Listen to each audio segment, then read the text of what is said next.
മാവേലിക്കരയിൽ പട്ടാപ്പകൽ വയോധികയുടെ കണ്ണിൽ മുളകുപൊടി എറിഞ്ഞ് 2.5 പവന്റെ മാല പൊട്ടിച്ചു കടന്ന കേസിൽ സഹോദരങ്ങൾ പിടിയിലായി. കണ്ടിയൂർ പള്ളിയിൽ വീട്ടിൽ വാടകയ്ക്ക് താമസിക്കുന്ന സതിയമ്മ എന്ന 73-കാരിയുടെ 2.5 പവന്റെ മാല പൊട്ടിച്ച് മോഷണം നടത്തിയ കേസിൽ സഹോദരങ്ങളായ കണ്ടിയൂർ സ്വദേശികളായ റിജുമോൻ, സഹോദരി രഞ്ജുമോൾ എന്നിവരെയാണ് പോലീസ് പിടികൂടിയത്. മാവേലിക്കരയിൽ പട്ടാപ്പകൽ വയോധികയുടെ കണ്ണിൽ മുളകുപൊടി എറിഞ്ഞ് 2.5 പവന്റെ മാല പൊട്ടിച്ചു കടന്ന കേസിൽ സഹോദരങ്ങളാണ് പിടിയിലായിരിക്കുന്നത്.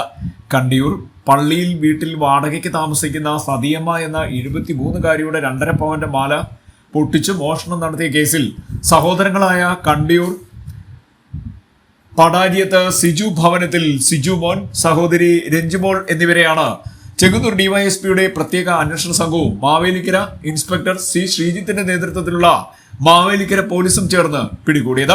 കഴിഞ്ഞ നവംബർ 28-ന് ഉച്ചയോടെയാണ് കേസിനാസ്പദമായ സംഭവം ഉണ്ടായത്. സതിയമ്മയുടെ 2.5 പവന്റെ മാല ഹെൽമെറ്റ് വെച്ചെത്തിയാൽ കണ്ണിൽ മുളകുപൊടി എറിഞ്ഞ് പൊട്ടിച്ചെടുത്തു എന്നതായിരുന്നു കേസ്. സതിയമ്മയുടെ കയ്യിലെ വള ഊരിയെടുക്കാൻ ശ്രമിച്ചെങ്കിലും നടന്നില്ല.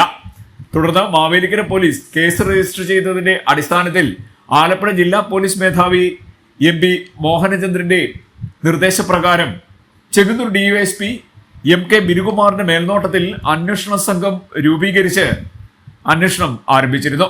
പ്രാഥമിക അന്വേഷണത്തിൽ തന്നെ വീടിനെ കുറിച്ച് വ്യക്തമായി അറിയാവുന്ന ആരോ ആണ് മോഷണത്തിന് പിന്നിലെന്ന സൂചന ലഭിച്ചുവെന്നും പോലീസ് പറഞ്ഞു.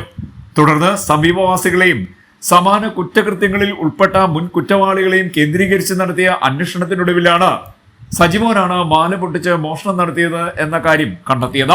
അന്വേഷണം തന്നിലേക്ക് നീളുന്നത് തിരിച്ചറിഞ്ഞ് സിജുമോൻ ഒളിവിൽ പോകുകയും ചെയ്തിരുന്നുവെന്ന് പോലീസ് പറയുന്നു. സമൂഹ മാധ്യമങ്ങൾ വഴിയാണ് ഇയാൾ നാട്ടിലെ പോലീസ് അന്വേഷണ പുരോഗതി മനസ്സിലാക്കിയിരുന്നത്. ഇയാളുടെ ബന്ധുവീടുകൾ കേന്ദ്രീകരിച്ച് നടത്തിയ അന്വേഷണത്തിനൊടുവിൽ ഓച്ചിറ ആലുംപീടിക ബീവറേജ് ഔട്ട്ലെറ്റിന് സമീപത്തു നിന്നും പിടികൂടുകയായിരുന്നുവെന്നും പോലീസ് പറഞ്ഞു. തുടർന്ന് വിശദമായി ചോദ്യം ചെയ്തു. സഹോദരിയായ രഞ്ജുമോൾക്ക് ബാങ്കിൽ പണമടയ്ക്കുന്നതിന് വന്ന സാമ്പത്തിക ബാധ്യത തീർക്കുന്നതിന് വേണ്ടിയാണ് രഞ്ജുമോൾ നൽകിയ നിർദ്ദേശമനുസരിച്ച് കുറ്റകൃത്യം ചെയ്തതെന്ന് സിജുമോൻ പറഞ്ഞുവെന്നും പോലീസ് വ്യക്തമാക്കുന്നു. രഞ്ജുമോളും മോഷണത്തിനിരയായ സതിയമ്മയും കണ്ടിയൂർ പള്ളിയിൽ വീട്ടിലാണ് വാടകയ്ക്ക് താമസിച്ചിരുന്നത്. ഒറ്റയ്ക്ക് താമസിച്ചിരുന്ന വയോധികയായ സതിയമ്മയുടെ കണ്ണിൽ മുളകുപൊടി തേച്ചിട്ട് കയ്യിലെ വള ഊരിയെടുക്കാനായിരുന്നു പ്ലാൻ. അതിനുവേണ്ടി സുഹൃത്തിന്റെ സ്കൂട്ടർ വാങ്ങി സിജുമോൻ സംഭവം നടന്ന ദിവസം രഞ്ജുമോൾ നൽകിയ വിവരമനുസരിച്ച് ഹെൽമെറ്റ് ധരിച്ച് വീട്ടിലെത്തി. അവിടെ ഉണ്ടായിരുന്ന രഞ്ജുമോൾ മുളകുപൊടിയും തെരഞ്ഞെടുപ്പുമായി ബന്ധപ്പെട്ട നോട്ടീസും സിജുമോന് കൊടുത്ത് സതിയമ്മ താമസിക്കുന്ന മുറിയിലേക്ക് വിട്ടു.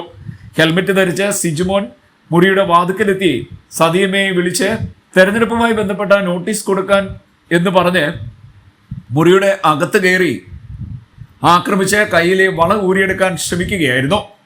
എന്നാൽ വള ഊരിയെടുക്കാനുള്ള ശ്രമം നടക്കാതെ വന്നതോടെ മാല പൊട്ടിച്ച് കടന്നു കളയുകയായിരുന്നുവെന്നും പോലീസ് പറഞ്ഞു. CDNet news, Mavelikkara.